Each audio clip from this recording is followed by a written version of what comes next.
ဆက်လိုက်ပြီလေအတာတကူရဲ့တရေရဲ့နေ့တေကိုကံလေးလို့ကြိုနေဒီမှာစိတ်ကလေးတစ်ခုရဲ့ကြားမှာလာဆုံးတော့ပေါင်းကူတရားလေးလေအလားရာပြီးစံဝိုးရဲ့တပတ်ပြီးဆိုမနာတော့ရောက်ရှိလို့သာနေ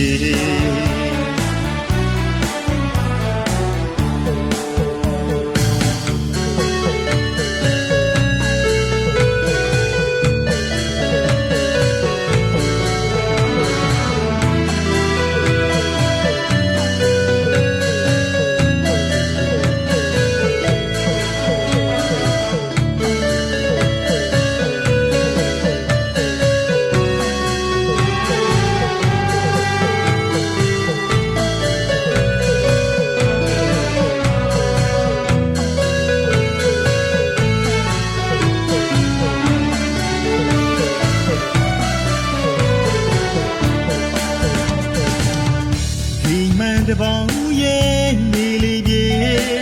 နေအောင်ကိုနှုတ်ဆက်လိုက်ပြီလေအတာတကူရဲ့တရေရဲ့နေ့တေကိုကံလေးလို့ကြိုနေဒီမှာတိတ်ကလေးတစ်ခုရဲ့ကြားမှာလာဆုံးတော့ပေါင်းကူတရားလေးမေအလားရာပြီးစံဝိုးရဲ့ဆိုမနာတော့ရောက်ရှိလို့သာနေ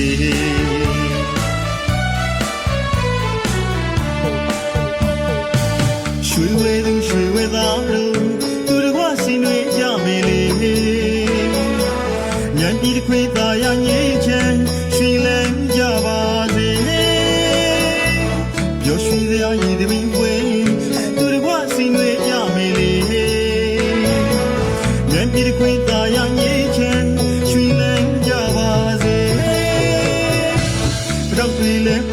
we want me ဒါရီလဲအေးချမ်းကြည်လေးနေတော့ပြေးလဲပြေးလဲ we want me ဒါရီလဲအေးချမ်းကြည်လေးနေရောစီရံတာဒီကလာဒီစဲခါဖြစ်ပါစေကြောင်းကျွန်တော်ပြောင်းပဲကစတောင်းရတော်ဝေး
တပေါင်းရဲ့နေလေးပြေ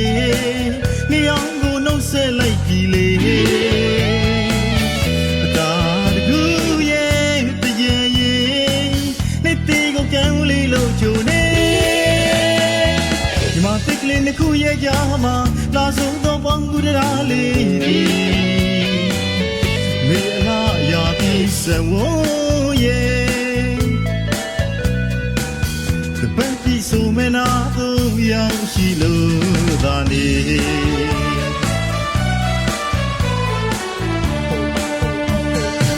ရွှေဝဲသူရွှေဝဲသားတို့သူတကွဆင်တွေကြမယ်လေညံပြီးတစ်ခွေသာရငြိမ်းချမ်းရွှေလန်းကြပါစေပျော်ရွှင်စရာရည်သမီးဝဲသူတကွဆင်တွေကြမယ်လေညံပြီးတစ်ခွေသာရငြိမ်းချမ်းရွှေလန်းကြပါစေတော့ပြေးလဲပြေးလဲဝီဝါနေဒါရီလဲအေးချမ်းကြည်လေးနေတော့ ပေးလဲပြီးလဲဝီဝါနေအသာကြီးလဲအေးချမ်းကြီးလေးနေပြောစီစရာမင်းဝဲတာမင်္ဂလာဒီစနေခါဖြစ်ပါစေကြောင်းကျွန်တော်များဖွဲ့ကစတောင်းမြတ်တော်ဝီ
အစီအစဉ်အရာ1380ပြည့်နှစ်တနင်္သာရီတိုင်းဒေသကြီးမြမရိုးရာယဉ်ကျေးမှုမဟာတကြံပွဲတော်ဖွင့်ပွဲအခမ်းအနားစတင်ကြောင်းကြေညာအပ်ပါတယ်ရှင်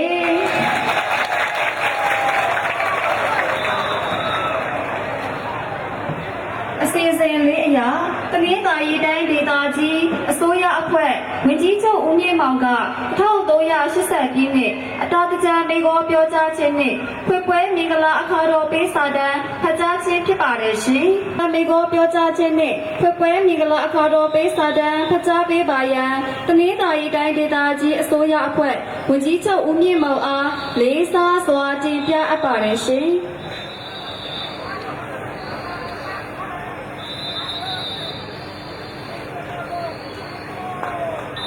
အားလုံးမင်္ဂလာပါခင်ဗျာအတာတကူမြန်မာနှစ်သစ်ကူအခါသမယမှစ၍မြန်မာယဉ်ကျေးမှုမဟာတကြံပွဲတော်ဖွင့်ပွဲအခမ်းအနားကိုတက်ရောက်လာသူများအားလုံးကိုယ်စိတ်နှဖျားကျမ်းမာချမ်းသာပြီးမင်္ဂလာအပေါင်းနဲ့ပြည့်စုံပါစေလို့နှုတ်ခွန်းဆက်သလိုက်ပါတယ်ကျွန်တော်တို့မြန်မာလူမျိုးများရဲ့12လရာသီပွဲတော်များနဲ့ပထမဦးဆုံးနဲ့ရက်ကာလအကြာမြင့်ဆုံးကျင်းပတဲ့ပွဲတော်ဟာတကြံပွဲတော်ပဲဖြစ်ပါတယ်ခင်ဗျာဆနလိဒွာတရားမှာခမိတ်တရာသည်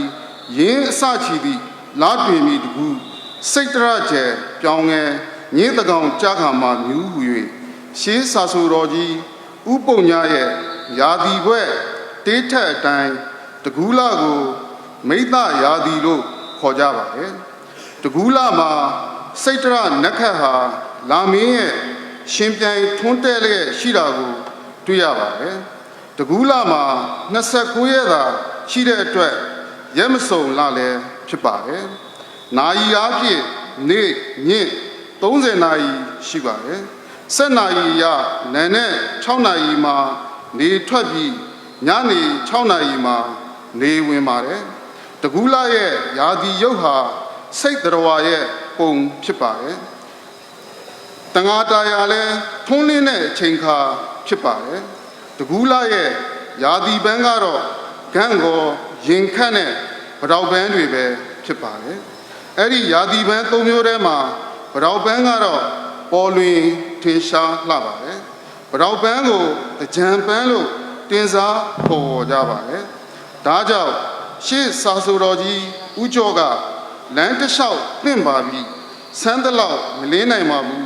ဗတော်မင်းရဲ့လို့ဖော်ညွှန်းဂုံပြုဖွဲ့ဆိုခဲ့ပါတယ်ခေဆန်းဆရာဆိုကြီးကဒါနာကတဝေဝေရေတွေကတရွှဲရွှဲလို့တင်စားရေးဖွဲ့ရင်ကြည်နူးနှစ်သက်ဖွယ်တကြံနဲ့ဒါနကောင်းမှုတွေတွဲဖွဲ့ပြုလုပ်ကြပုံကိုရည်ညွှန်းဖွဲ့ဆိုခဲ့ပါတယ်တကြံဆိုတဲ့ဝေါဟာရဟာသင်္ကြန်တဆိုတဲ့တက္ကရာဘုသင်္ကန္တဆိုတဲ့ပါဠိပုဒ်တွေကဆင်းသက်လာခဲ့တာဖြစ်ပါတယ်အဓိပ္ပာယ်ကတော့ပြောင်းရွှေ့ခြင်းကူးပြောင်းခြင်းပဲဖြစ်ပါတယ်ဆိုလိုရင်းကတော့နှင်းဟောင်းကုံဆိုးလို့နှစ်သစ်တို့ကူးပြောင်းခြင်းပဲဖြစ်ပါတယ်တကူးလာဟုရေးသားသုံးဆွဲတာကိုတော့ပကံခေတ်ကစတင်ခဲ့တာဖြစ်ပါတယ်အင်းဝါခေတ်မှာတန်ခူးလို့ရေးသားခဲ့ပါတယ်တန်းဟာထန်းလို့အဓိပ္ပာယ်ရပြီးခူးမှာခူးစွတ်ခြင်းချွေခြင်းပဲဖြစ်ပါတယ်ဒါကြောင့်မို့လို့တကူးလာဆိုတာထန်းသီးကိုခူးသောထန်းသီးကိုစွတ်ချွေသောလာလို့အဓိပ္ပာယ်ရရှိပါတယ်တကြံအခါမှာရေပက်ကစားတဲ့ဒလိတ်ကိုတာဂီဝင်မင်းမျိုးတွေကစခဲ့တာပဲဖြစ်ပါတယ်ဒေဝဒဟနဲ့ကပိလဝတ်ပြည်မှာနေထိုင်ကြတဲ့တာဂီဝင်မင်းပေါင်းတို့ဟာနှစ်သက်ကူပြောင်းချိန်ရောက်တိုင်းတခုသောရေအိုင်ကြီးမှာမင်းတဲကြီးဆောက်လုပ်ပြီးမင်းမိဖုရားမူးမဲတို့နဲ့အတူပျော်ရွှင်စွာရေကစားခဲ့တာကိုသာသနာဝင်ကျမ်းတွေကဖော်ပြထားပါတယ်ဒါကြောင့်မို့ရေတပင်အစဒေဝတဟကလို့ရှေးပညာရှိများကအဆိုမိတ်ထားရှိခဲ့ပါတယ်မြမဘီရင်များလက်ထက်ကမိဖုရားနဲ့သားတော်သမီးတော်များဟာကိုယ်ပိုင်ရေတပင်ပွဲကိုဆင်နွှဲခဲ့ကြပါတယ်ပြည်သူပြည်သားများကလည်းမြသားရေကိုတပြေခန့်နဲ့ဆွဖြန်းကြပြီးစုမုံကောင်းတွေတောင်းပေးကြပါတယ်ယဟန်ပညာရှိလူပညာရှိများကလည်းလာမည့်နှစ်သစ်အတွက်မိုးလေဝသနဲ့ကောင်းကျိုးဆိုးကျိုးတွေကိုတွက်ချက်ကတကြံစာရေးသားပြီးဘီရင်မင်းမြတ်ကိုဆက်သခဲ့ရပါတယ်ပညာရှိတွေတွက်ချက်သတ်မှတ်ပေးခဲ့တဲ့တကြံစာဟာတိုင်းရေးပြည်ရေးစလို့လေယာလုပ်ငန်းရှင်များနဲ့တကွပြည်သူပြည်သားများအားလုံးကစိတ်ပါဝင်စားစွာလေ့လာဖတ်ရှုကြပါတယ်ရှိကြတဲ့ကတကြံရက်ကိုအကြနေအကြက်နေအတက်နေဆိုပြီး3ရက်သတ်မှတ်ကရေတပင်ပွဲကိုဆင်နွှဲခဲ့ကြပါတယ်ရက်ထက်နှစ်မှာအကြက်နေတစ်နေ့တိုးတဲ့အတွက်တကြံ4ရက်သတ်မှတ်ခဲ့ပါတယ်မြမရိုးရာယဉ်ကျေးမှုတကြံပွဲတော်ကိုတွေ့ကြုံခဲ့ရတဲ့ခေတ်တက္ကရာ1995ခုနှစ်မှာပဲခူးမြို့ကိုဗြိတိရှသံအမတ်ကပတိန်မိုက်ကယ်ဆိုင်းရဲ့မှတ်တမ်းထဲမှာပဲခူးမြို့ဝင်ဤသမီးပြူကလေးကမိဘနှစ်ပါးအားစန္ဒကူးနှင်းရည်ဖြင့်ရိုသေးစွာရေကြောပုံနှင့်တကြံရေကစားသူများကတန်ရှင်းသောရေဖြင့်ရင်ကျေးတည်မွေ့စွာရေပတ်ဖြန်းကြပုံတို့ကိုအမှတ်တရရေးသားခဲ့တာကိုလည်းတွေ့ရှိခဲ့ရပါတယ်ဗုဒ္ဓဘာသာဝင်မြန်မာလူမျိုးတွေကရှေးထုံးစင်လာတိုင်းတကြံအကျူနေ့မှာမြေအိုးငယ်အတာအိုးထဲမှာတန့်စင်တဲ့ရေအေးနဲ့အမွှေးနဲ့သားများထည့်ပြီးလင်တနင်္ဂနွေအုံးလက်တနင်္လာဂန့်ကော်ညွန့်အင်္ဂါစီးညွန့်စိန်ဘဲညွန့်ဗုဒ္ဓဟူးရွက်လှရင်ခတ်ညွန့်ကြာသာပရိမြေစာညွန့်တောက်ကြတီးညွန့် တပြေညွန့်စနေထန်းညွန့်ဒန်းညွန့်ဒေါနပန်အစရှိတာတွေကိုပြင်ဆင်ပြီးအိမ်ဦးမှာအတာအိုးနဲ့တကြံကိုကြိုဆိုခဲ့တဲ့အစဉ်လာရှိပါတယ်ယနေ့မြမောက်ကာလအထိအတာအိုးနဲ့တကြံကြိုရင်မင်္ဂလာရှိစေဖို့ဆောင်ရွက်လျက်ရှိကြတာလည်းဖြစ်ပါတယ်နှစ်သက်ကူတကြံရေပဖြန်းကစားခြင်းဟာအေးမြကြည်လင်ခြင်းအညစ်အကြေးကိုဆေးကြောခြင်းရေစင်ကဲ့သို့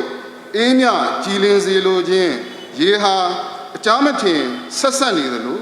အချင်းချင်းစီးလုံးချစ်ခင်စွာနေထိုင်ဆက်ဆံကြခြင်းဆိုတဲ့မုံမြတ်တဲ့ရည်ရွယ်ချက်တွေပဲဖြစ်ပါတယ်အဲ့ဒီလိုကောင်းမြတ်တဲ့ယဉ်ကျေးမှုကိုတွန်းရှည်တဲ့နေအောင်ထိမ့်သိမ်းဖို့လိုအပ်ပါတယ်အဲ့ဒီလိုပဲတကြံကာလမှာဥပုပ်တည်တိဆောက်ခြင်းရေများခန်းချောက်နဲပါနေတဲ့ရေတွင်းရေကန်များကိုဆယ်ပြီးတန်ရှင်းပြုလုပ်ခြင်း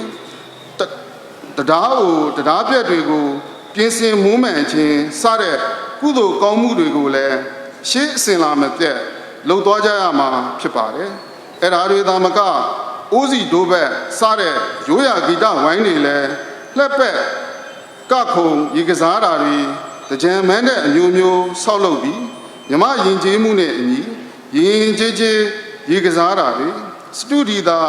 မန်းတဲ့ကြီးငယ်တွေဆောက်လုပ်ပြီးမိုးလုံးရေပေါ်မုတ်လက်ဆောင်ရွှေရင်အေးစရှိတဲ့မြမရိုးရာအစားအစာများကိုပျော်ပျော်ပါပါစုပေါင်းပြုလုပ်တာမျှဝေစားသုံးတာတွေပြုလုပ်သွားမှာဖြစ်ပါတယ်မြမရိုးရာယဉ်ကျေးမှုကြံပွဲတော်အတွင်းမှာအပျော်လွန်ကျူးခြင်းအရက်သေးစာတောက်စားမှုရခြင်းရင်စည်းကမ်းလမ်းစည်းကမ်းများမလိုက်နာခြင်းမူရစေဝါတွေစိတ်ငြိမ်စေဝါတွေတောက်သုံးခြင်းတွေကိုအထူးသတိပြုရှောင်ရှားရမှာဖြစ်ပါတယ်ခင်ဗျာမျက်နှာစရာကောင်းတဲ့မြမရိုးရာယဉ်ကျေးမှုကြံပွဲတော်ကိုမြမရိုးရာအစဉ်လာမပြတ်ကျင်းပခြင်းဆိုတဲ့လက်ဆင့်ကမ်းအမွေကိုထိမ့်သိမ်းပြီးမယိုးနိုင်တဲ့ကြံတီကြံကကြံအလှတွေကိုကြည့်ရှုခံစားရင်ရိုးရာဓလေ့နဲ့အညီဆင်နွှဲကြပါစို့လို့ဆူတောင်းမြတ်တာပို့သလိုက်ကြောင်းနှင့်ကောဇာတက္ကရာ1380ပြည့်နှစ်တကူးလဆန်း9ရက်ခရစ်နှစ်2019ခုနှစ်ဧပြီလ23ရက်စနေနေ့ညနေ9:00နာရီအချိန်မှစတင်၍တနင်္သာရီတိုင်းဒေသကြီးတဝယ်မြို့တွင်1380ပြည့်နှစ်မြမရိုးရာယဉ်ကျေးမှုမဟာတကြံပွဲတော်ကိုဖွင့်လှစ်လိုက်ပြီးဖြစ်ပါကြောင်းလေးစားစွာတင်ပြအပ်ပါတယ်ခင်ဗျာကျေးဇူးတင်ပါတယ်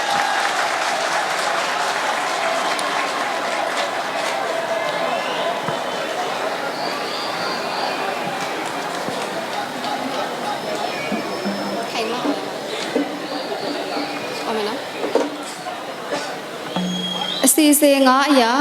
1380ပြည့်နှစ်မြမရိုးရာယဉ်ကျေးမှုမဟာတကြံပွဲတော်ဖွင့်လှစ်ခြင်းနှင့်အတာရေစင်တောလောင်းပတ်ဖြန်းခြင်းအစီအစဉ်ဖြစ်ပါတယ်ရှင်။အတာရေစင်ပတ်ဖြန်းနေစဉ်မောင်တက်နောင်ဂီတမာလာရေးဆက်ထားသောရွှေဝဲမြေမຫນွေအလှတကြံအကဖြင့်တင်ဆက်မှာဖြစ်ပါတယ်ရှင်။1380ပြည့်နှစ်မြမရိုးရာယဉ်ကျေးမှုမဟာတကြံပွဲတော်ကိုဖဲချိုးပြဖွင့်လှစ်ပေးပါရန်တနင်္သာရီတိုင်းဒေသကြီးအစိုးရအဖွဲ့ဝန်ကြီးချုပ်ဦးမြင့်မောင်တနင်္သာရီတိုင်းဒေသကြီးလွှတ်တော်ဥက္ကဋ္ဌဦးခေမောင်အေးနှင့်တနင်္သာရီတိုင်းဒေသကြီးအစိုးရအဖွဲ့လူမှုရေးနှင့်စီပင်သားရရေးဝန်ကြီးဦးဟိုပင်တို့အားလေးစားစွာတင်ပြအပ်ပါတယ်ရှင်မင်္ဂလာအခါတော်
1980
ပြည့်နှစ်တနင်္သာရီတိုင်းဒေသကြီးမြမရိုးရာရည်ကြီးမှုမဟာတကြံပွဲတော်ဖွင့်ပွဲအခမ်းအနားအောင်မြင်စွာပြည့်မြောက်ကြောင်းကြေညာအပ်ပါတယ်ရှင်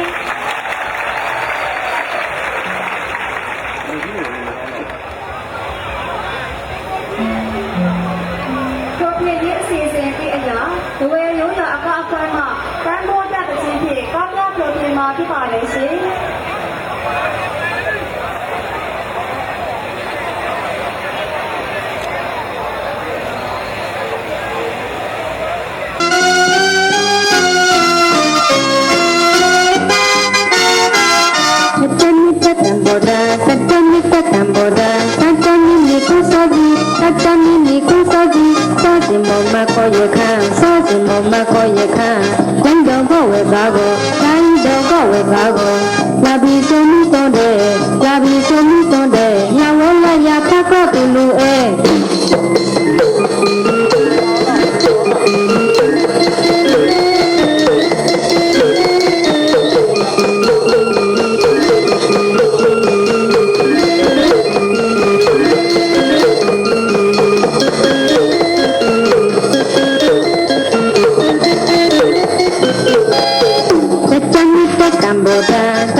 Labi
တာမကူငါပြောတော့ပတ်တာမကူပေါ့ရှင်မကိုမူ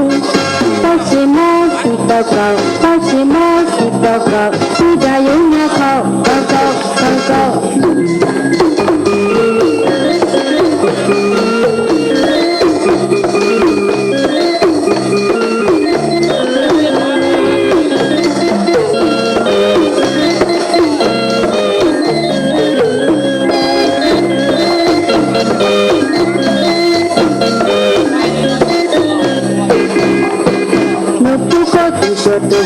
no puedo pisarte, todo tu shoka todo tiro, todo tu shoka se ni va male.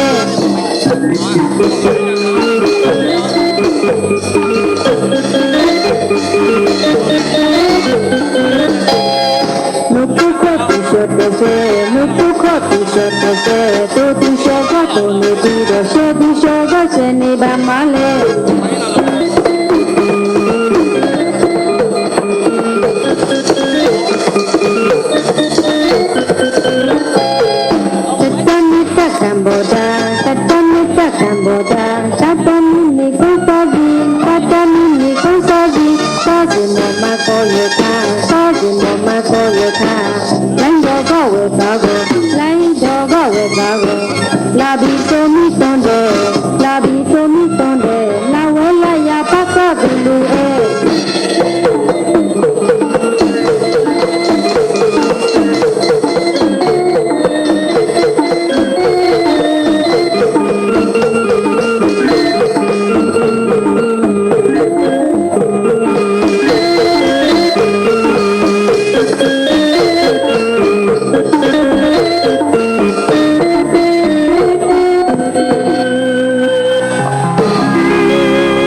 ပြန်နေဆုံးလာလိုက်တော့ရှင်လာလိုက်တော့ပတ်လိုက်တော့ရေရေရွှေကုန်ပြီရေရေရွှေကုန်ပြီရေရေရွှေကုန်ပြီဟုတ်တော့ဆန်းလိုက်တော့တဲ့ကိုတုံရောရှင်ဟုတ်တော့ပြန်နေဆုံးလာလိုက်တော့ရှင်လာလိုက်တော့ပတ်လိုက်တော့ရေရေရွှေကုန်ပြီရေရေရွှေကုန်ပြီရေရေရွှေကုန်ပြီဟုတ်တော့ဆန်းလိုက်တော့တဲ့ကိုတုံရောရှင်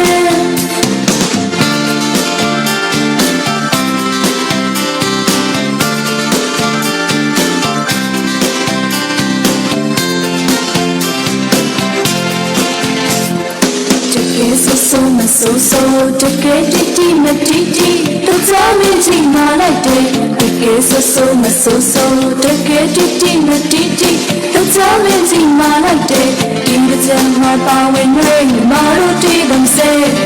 there's some great big no moreစကွာပြတော့ကမှာပဲရှင်းရစကုန်ရလိုက်တဲ့ကေပဲရှင်းနေခုံအောင်လို့မတ်တာကတော့တော့ဒီလိုချင်မှာတော့ရှမ်းနေလည်းမဖြစ်ချင်ဘူးအချမ်းရှိတွေကအေးတော့အောင်လုပ်တဲ့ခုစိတ်ကူနေချင်မှုတကယ်ချင်းနဲ့ရှောက်သွားဘယ်လိုပြောတာကတေးကြတာဟုတ်ရလားအေးစတဲ့နေပါကွာဒီလိုချင်မှုမျိုးမှာပြဿနာတစ်ခုနဲ့တော့ပတ်ကြရလို့လုံးနဲ့ကွာရေရေရွှေကုန်ပြီရေရေရွှေကုန်ပြီရေရေရွှေကုန်ပြီဟုတ်တော့ဆန်းလိုက်တဲ့ကိုတုံရောရှင်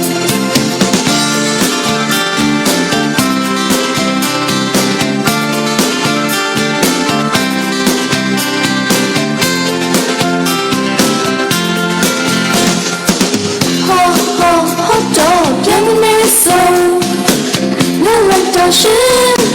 လာလိုက်တော့ပတ်လိုက်တော့ရေရေရွှေကုန်ပြီရေရေရွှေကုန်ပြီရေရေရွှေကုန်ပြီဟုတ်တော့ဆန်းလိုက်တော့တဲ့ကိုတုံရောရှင်လောပန်းလေးလေးလိုက်ဝင်ကြပြီပဲရွှေပုတ်သားကစကားဝါရီဝင်ကြပြီပဲရွှေပုတ်သားကစကားဝါရီဝင်ကြပြီပဲလောပန်းလေးလေးလိုက်ဝင်ကြပြီပဲစကားဝါရီကိုပိတ်ခေါ်ရင်ညီမတော်ရအောင်လာခဲ့ကွယ်တဲ့စကွယ်မေးပြောမှာပဲစကားဝါပြောလို့ကမှာပဲရေရေရွှေကုန်ပြီရေရေရွှေကုန်ပြီရေရေရွှေကုန်ပြီရေရေရွှေကုန်ပြီရေရေရွှေကုန်ပြီရေရေရွှေကုန်ပြီဟုတ်တော့ချမ်းလိုက်တဲ့ကိုတုံရောရှင်ဟုတ်တော့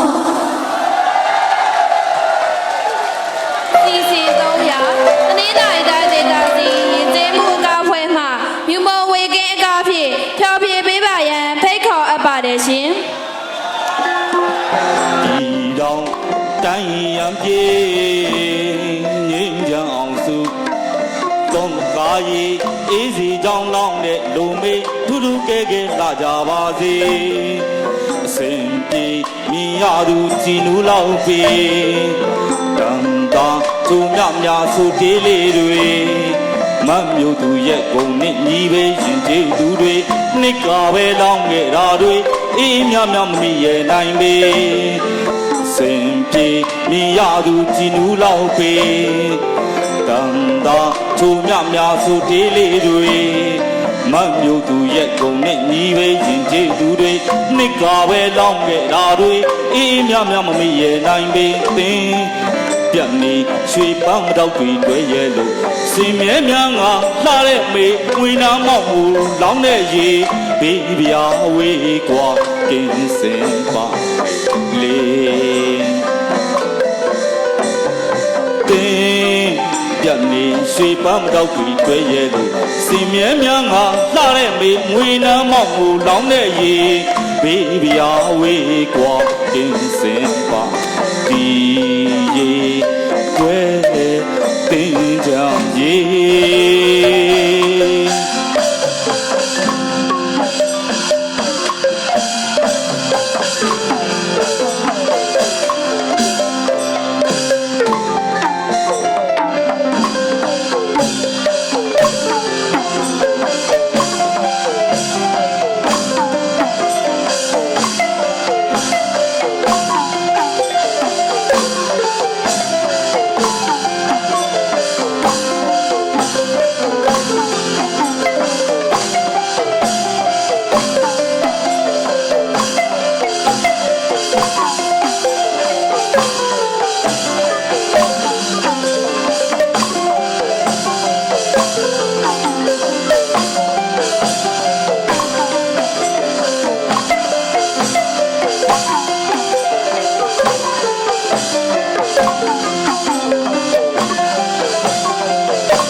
တောင်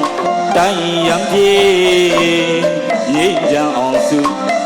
သုံးကားရီအေးစီကြောင်းလောင်းတဲ့လူမေးထူးထူးကဲကဲလာကြပါစေမြူပုံဝေကင်း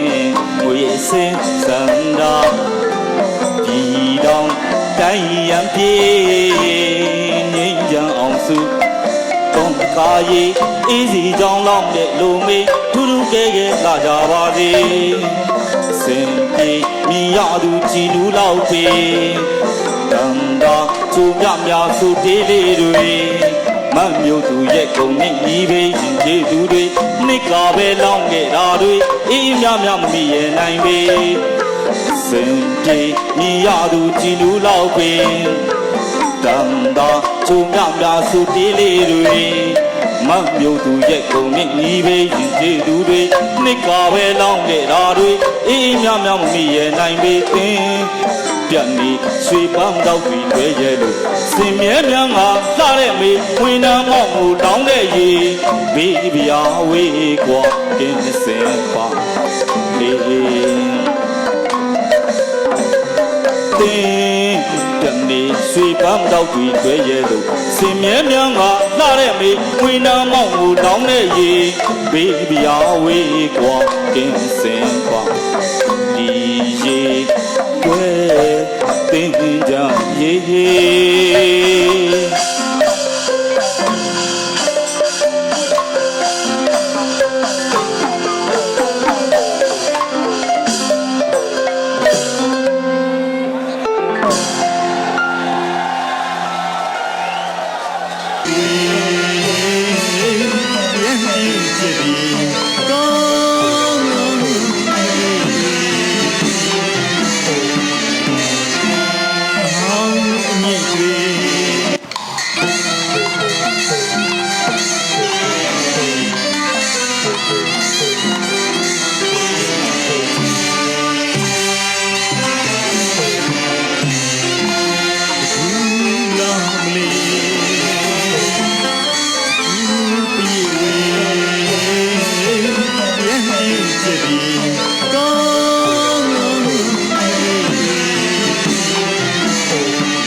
စေဘုရားဝိဝိနေစေနှစ်သိကူမတောင်းစုပန်ချွေ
ရွှေဧည့်သည်တေးပရောင်မြိုင်နေမြစ်တင်မလေးပြုံပြုံရွှင်လန်းကြပါစေရွှေဧည့်သည်တကြံရီမြစ်တင်အတာခုမြူတဲ့ရွှေဧည့်သည်တကြံမေ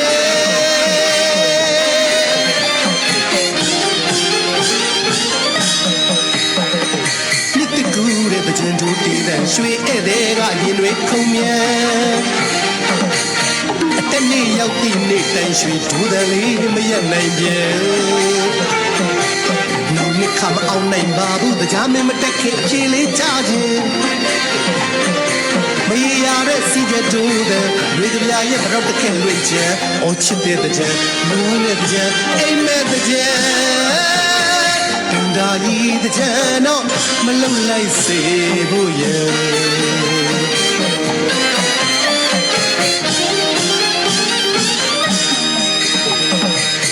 ကူတဲ့ကြံတို့တည်တဲ့ရွှေဧည့်သည်ကရင်တွေခုံမြန်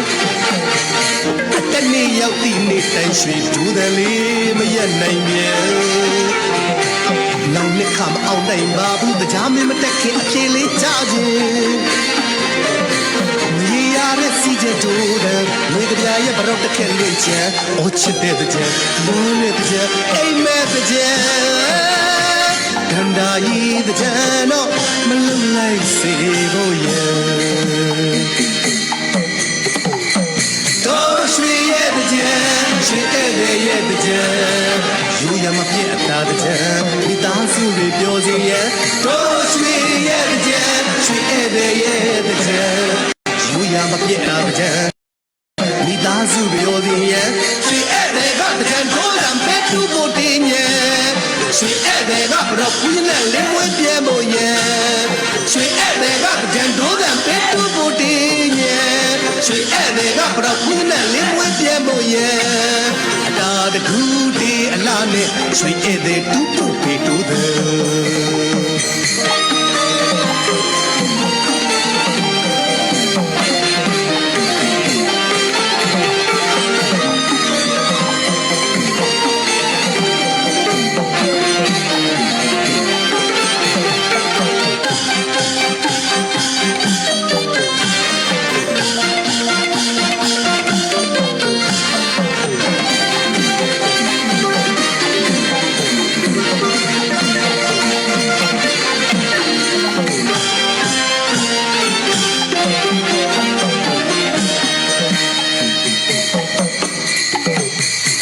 ရွှေရဲ့တဲ့ကြံရွှေဧည့်သည်ရဲ့တဲ့ကြံ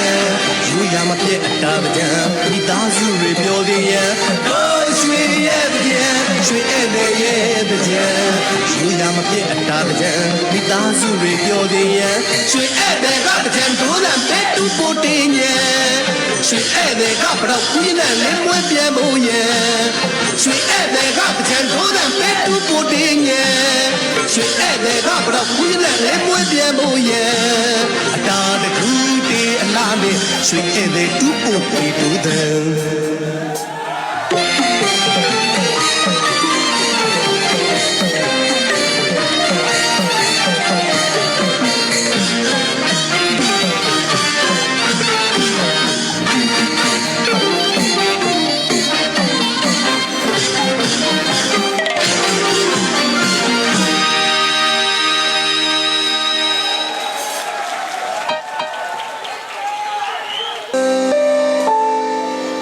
မတတ်နိုင်ဘူး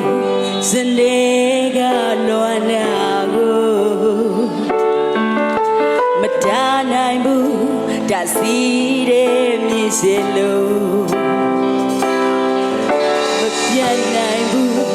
အစမ်းစမိတာကိုအမမပြတ်မမမြင်မင်းအနာစီစလို့ကျွေးစရာတွေချွဲပြီးတွေလဲလို့ပူပြီးနောက်ဆုံးတော့စင်ကိုခွဲမင်းလည်းတူတူပဲ Hey အသက်ကွယ်ရင်ပြောက်တဲ့ဆိုတဲ့စိတ်မမရှိရင်ပြတ်တဲ့ဆိုတဲ့စိတ် ဘာမှခုထိရှာလို့မတွေ့ဟေးဟေး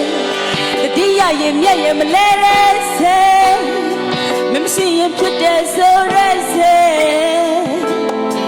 oh she a baby way go ထွက်သွားလေ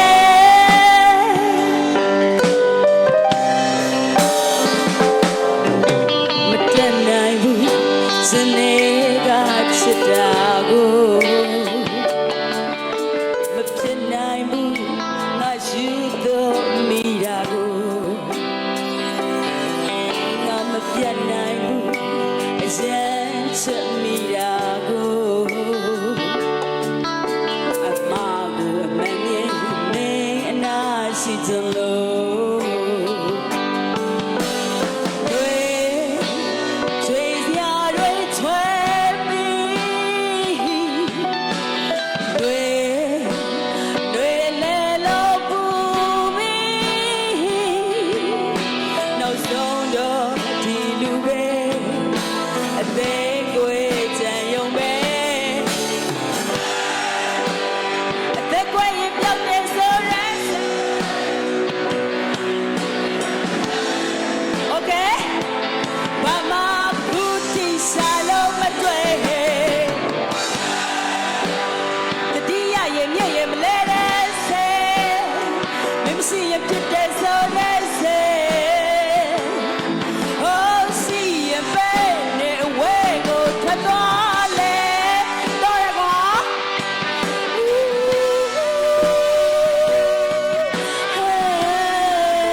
အသက်ကွယ်ရင်ပြောက်တဲ့ဆိုရဲစေ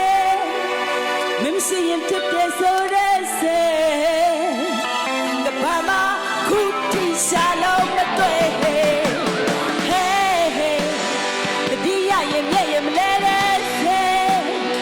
မမရှိရင်ဖြစ်တဲ့ဆိုရဲစေ Oh season break away go ထွက်သွားလေသက်ကွယ်ရင်ပြောက်တဲ့ဆိုရဲ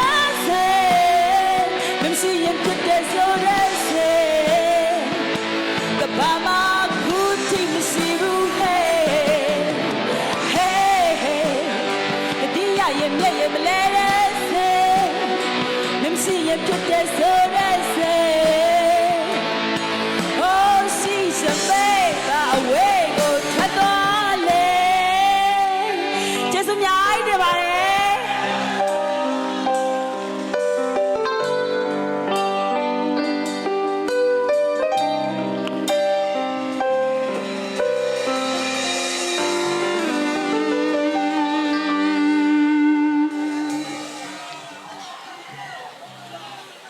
နည်းနည်းမြူးမြူးလေးဆိုပြမယ်နော်ညိမ့်ညိမ့်လေးနဲ့မြူးမြူးလေးဆွဲမယ်စင်ပြေလားစင်ပြေလက်ခုပ်လေးနဲ့ဝေးပါကျေးဇူးတင်ပါတယ်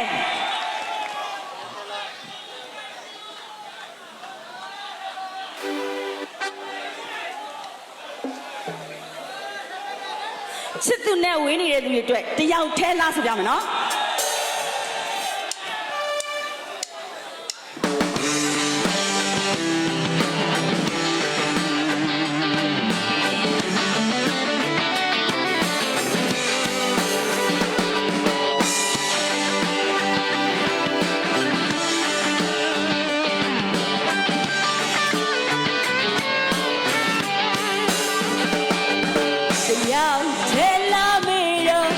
တယောက်ထဲပါ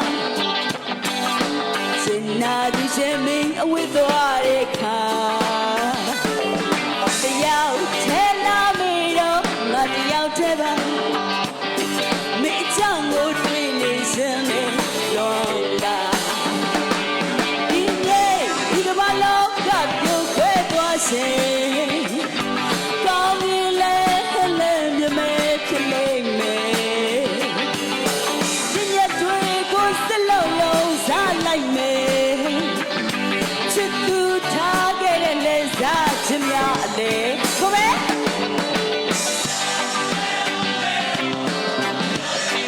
မိုက်တယ်ကွာ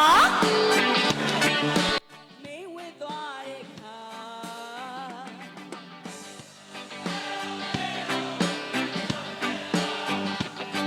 ဒီကြောင့်ကိုတွေ့နေစမ်းနေ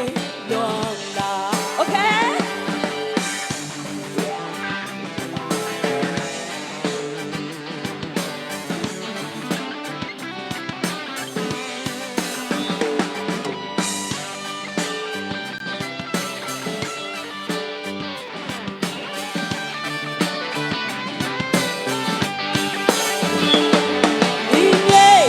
ဘလုံးကပြိုခွဲသွားခြင်းကောင်းကြီးလဲလဲမြမဲဖြစ်လိမ့်မယ်ပြညတ်တွေကိုစလုံးယုံစားလိုက်မယ်ချစ်သူထားခဲ့တဲ့လေစားချင်များအလေ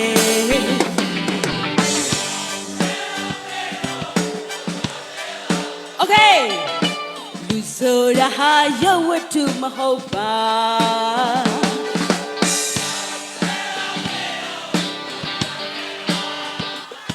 မင်းကြောင့်ကိုတွေ့နေစမ်းနေလွမ်းနေကွာတယောက်ထဲလာမီတော့ငါတယောက်ထဲပါစင်နာသူစင်မင်းအဝေးသွားတဲ့ခါတယောက်ထဲလာမီတော့မင်းကလေးစေဝေးကွာသွားလေသူ့ချစ်မှာနောက်တစ်ခါ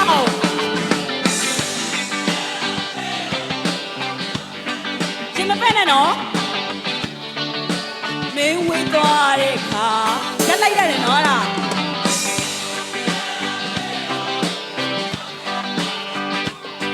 မင်းကလေးရေဝေးကွာသွားလို့တို့ချင်မှာကျေးဇူးများတင်ပါတယ်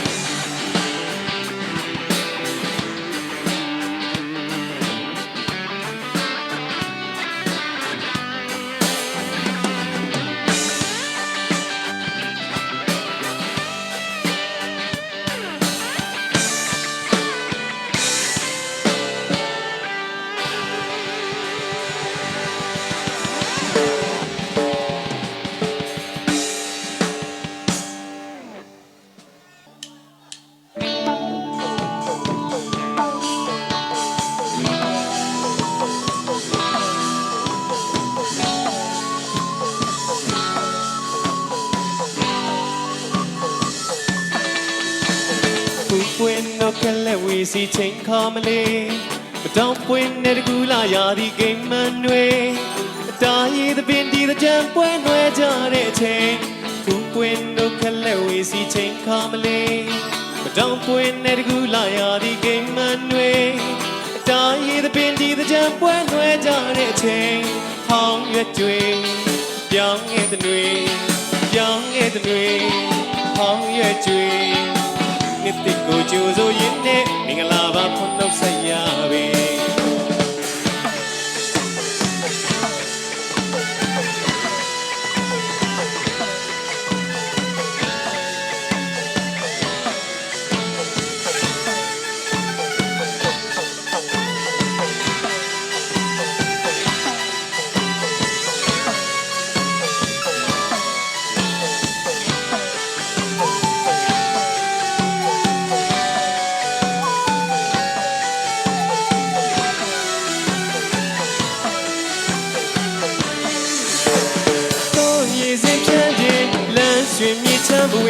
ခိုဒီယိုနဲ့ရေရှာသူချောမပြိုခင်းမတော့ဝါဝါမြန်စင်သူ့မူဟန်ရွက်ရင်ရုံစားစားတကယ်ရင်ဒီနာရဲ့အသွင်မတော့ဝါဝါမြန်စင်သူ့မူဟန်ရွက်ရင်ခိုဒီယိုနဲ့ရေရှာသူချောမပြိုခင်းတော့ရေစင်ဖြန်းခြင်းလမ်းရွှင်မြေချမ်းမဝေးရုံစားစားတကယ်ရင်ဒီနာရဲ့အသွင်တန်သာသာတီလာနဲ့ရှင်စီခြင်းညီလို့မာယုရာမှုဟမပြတ်တဲ့မိတာရင်နံမှာတင်ကြံတွေဥတီနဲ့ကာကြိုးစေ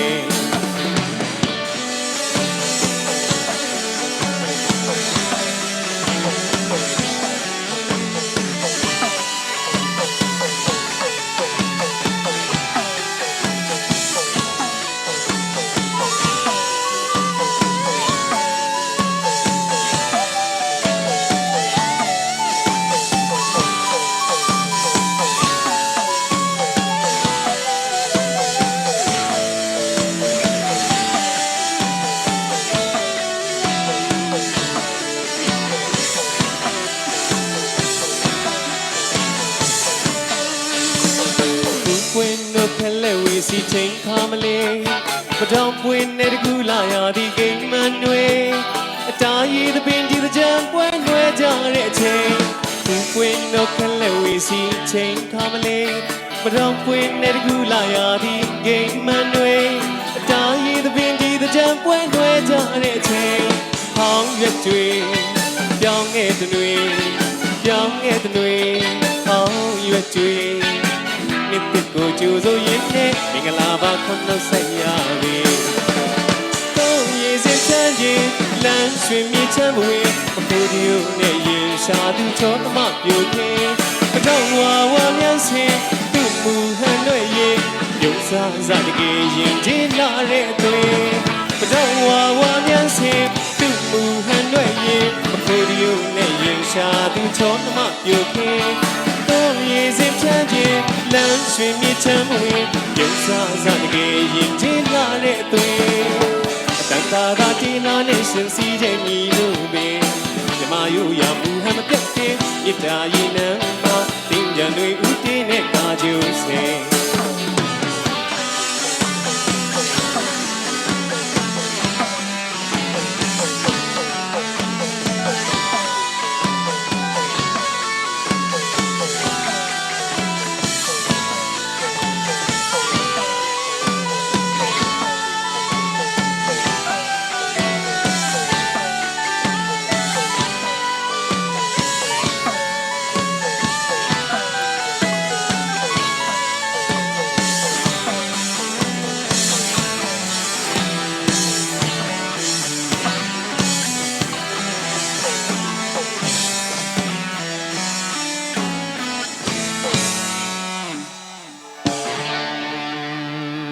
ကျေးဇူးများတင်ပါတယ်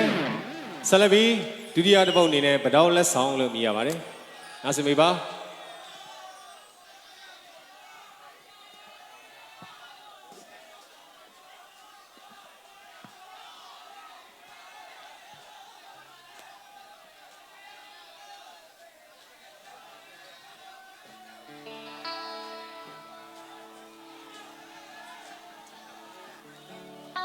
မြန်မာတို့ရဲ့နှစ်သက်ကူချိန်ခါသမယမှာအားလုံးပျော်ပျော်ရွှင်ရွှင်နဲ့ဘေးပရာဝေးကွာပြီးတော့စိတ်ချမ်းချမ်းသာသာဖြတ်သန်းကြဖို့အတွက်ကျွန်တော်ဒီနေ့ကနေပြီးတော့ဘယ်လိုပြောမလဲဟုတ်တယ်နော်သဘောပေါက်ပါတယ်အားလုံးအေးချမ်းချမ်းနဲ့ဖြတ်သန်းကြပါတယ်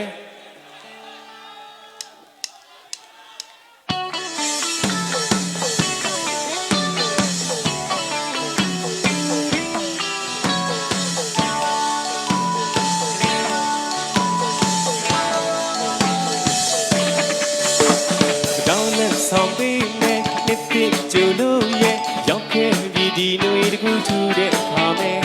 ခဏလေးကြိုင်လို့ရဲ့လောင်သက်ပါလေကွယ်အသေးခတ်အောင်တုံးပါစီတော့ချောနမသက်တယ်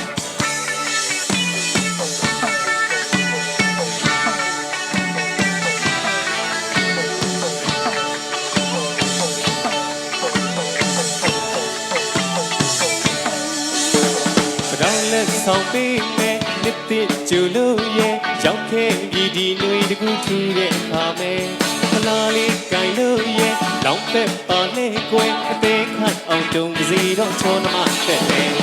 ခါတိုင်းဒီကြမိုးလေးစွချမ်းတော့ရဲ့ပြရန်ပေါ်ပေညာရင်တမ်းတော့ဝေလွေပန်းစင်လေးရွယ်စုလို့မောင်းခုခဲ့ရင်ပြုံးနေတာကျူနေစေခြင်းပတောင်းလက်ဆောင်ပေးမယ်နှစ်တစ်ကျလို့ရဲ့ရောက်ခဲ့ပြီးဒီနွေတကူထူတဲ့ခါမယ်ခလာလေးကြိုင်လို့ရဲ့လောင်သက်ပါလေကွယ်အသေးခိုက်အောင်တုံးပါစီတော့ချောနမတက်လေ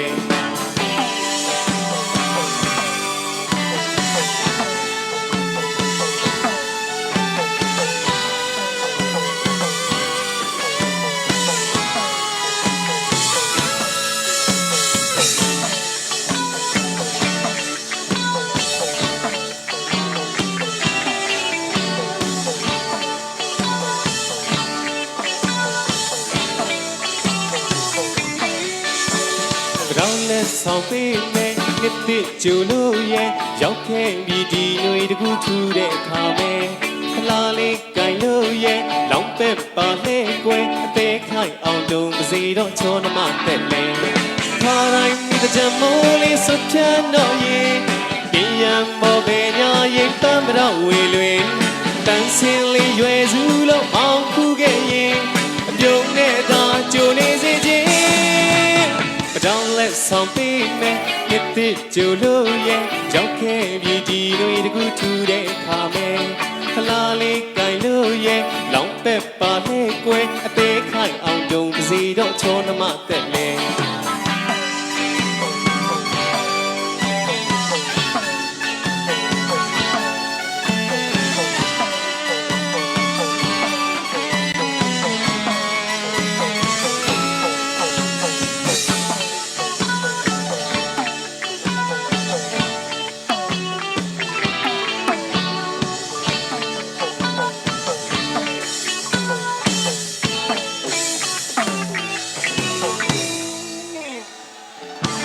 ကျေးဇူးတင်ပါတယ်ဆက်လက်ပြီးတော့ဖြောပေးတင်ဆက်မှုများကိုအားပေးပါ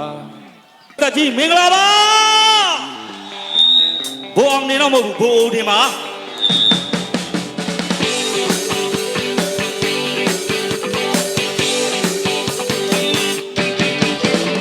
ငါကဘိုးအောင်တင်နင်ကတာဝန်ပြင်းငါတဲကိုခုတ်တိုက်သွားတဲ့မိန်းကလေးရဲ့မင်းမိုက်တယ်ငါကဘိုးအောင်တင်တာကိုမြင်ငါတဲကိုခုတ်တိုက်သွားတဲ့မိန်းကလေးရဲ့မင်းမိုက်တယ်ကိုလူကြောင့်ကြည့်ပေမဲ့တဲကတော့လူပါတယ်ချစ်တတ်တဲ့မိန်းကလေးရဲ့ဆွဲလန်းကကြည်လွန်တယ်လူကြောင့်ကြီးတဲကတော့ခိုင်ပါတယ်တွေ့ပြီးကွမိန်းကလေးရဲ့ကိုယ်သနာပါကွယ်ဘိုးအောင်ဒီတနယံတော့မကြောက်ပါနဲ့မိန်းကလေးရဲ့ဘိုးအောင်ဒီမင်းကိုချစ်တယ်အလုံးနဲ့ရင်ဆိုင်မယ်ဘိုးအောင်ဒီတနယံတော့စိတ်မဆိုးပါနဲ့မိန်းကလေးရဲ့ဘိုးအောင်ဒီမင်းကိုချစ်တယ်အလုံးနဲ့ရင်ဆိုင်မယ်ကမလေးကိုမထီးနဲ့မရင်ထွက်တဲ့ဘိုးအောင်ဒီရဲ့တဲ့နှလုံးကိုတော့လာမစွာနဲ့ကိုပြရရှိတဲ့မဟုတ်နဲ့ကမလေးကိုငါစီထားခဲ့ပြိတ္တကြီးတွေပြောမယ်နော်ဝေကားတွေဖြစ်တဲ့တိုင်းဂျမတရားဘူးတော့